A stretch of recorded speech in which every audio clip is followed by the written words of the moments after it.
আসসালামু আলাইকুম। আপনাদের সবাইকে স্বাগতম। কাঁচা আমের এই চাটনিটা আমার ভীষণ পছন্দের।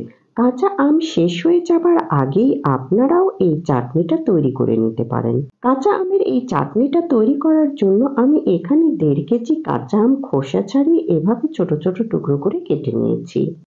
এবার আমি এর সাথে দিব 1/3 চা চামচ হলুদ আর 1/2 চা চামচ লবণ। এখন আমি আমগুলো সিদ্ধ করার জন্য এখানে কিছু পানি অ্যাড করব। তারপর সবকিছু মিশিয়ে নিয়ে ঢাকনা দিয়ে ঢেকে অপেক্ষা করব আমগুলো ভালোভাবে সিদ্ধ হওয়া পর্যন্ত। যতক্ষণ আমগুলো সিদ্ধ হবে ততক্ষণ আমি একটা স্পেশাল মশলা বানিয়ে নিব। এজন্য চুলায় একটা প্যান বসিয়ে সেখানে দিব 1 চা চামচ জিরা, 1 চা চামচ ধনিয়া, 1 চা চামচ মৌরি বা মিষ্টি জিরা, 1 চা চামচ পাঁচফোড়ন, 5টা শুকনো মরিচ। এবার মশলাগুলো হালকা করে ভেজে নিব। মশলাগুলো ভাজা হয়ে গিয়েছে। এখন আমি এগুলো ঠান্ডা করে গুঁড়া করে নিব।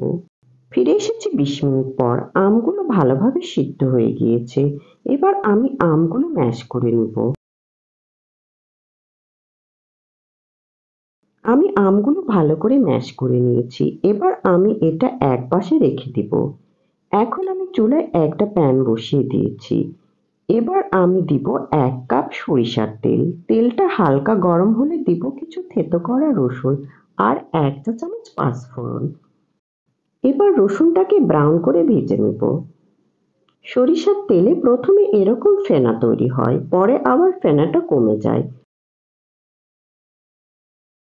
রসুনটা ব্রাউন হয়ে এসেছে আর তেলের মধ্যে ফেনাটাও কমে গিয়েছে। এবার আমি এখানে ম্যাশ করে রাখা আমগুলো দিয়ে দিব। তারপর ভালো করে মিশিয়ে নিব।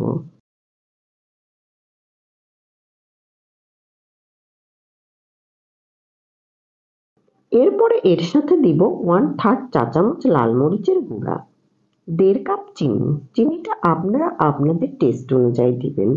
আর দিব 1/4 কাপ হোয়াইট ভিনেগার। এটা দেবার ফলে চাটনিটা অনেকদিন ভালো থাকবে আর রোদেও দিতে হবে না।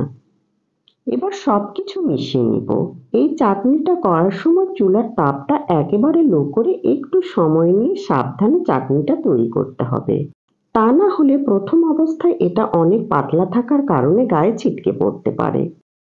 আমি চুলার তাপটা লোতে রেখে একটু পরপর নেড়েচেড়ে দিয়ে চাটনিটা তৈরি করব। তা না হলে চাটনিটা প্যানের তলায় লেগে গেলে সেটা খেতে আর ভালো লাগবে না।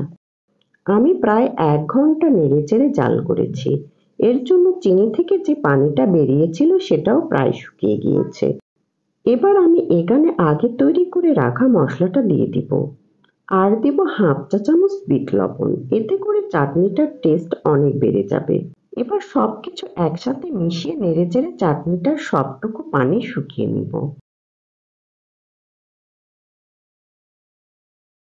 আরো মিনিট 5 নেড়েচেড়ে জাল করার পর চাটনিটা হয়ে গিয়েছে। আপনারা দেখতে পাচ্ছেন চাটনিটা প্যানের তলা থেকে উঠে আসছে। এখন আমি চুলাটা বন্ধ করে দিব। এই চাটনিটা রোদে না দিয়েও একটা কাঁচের জারে রেখে প্রায় 1 বছর পর্যন্ত সংরক্ষণ করা যাবে। আমার রেসিপিটা যদি ভালো লেগে থাকে প্লিজ একটা লাইক করবেন আর এরকম আরো মজার মজার রেসিপি পেতে আমার চ্যানেলটা সাবস্ক্রাইব করবেন আর আমার পেজটাও ফলো করে আমার পাশে থাকবেন। আপনারা সবাই ভালো থাকবেন। আল্লাহ হাফেজ।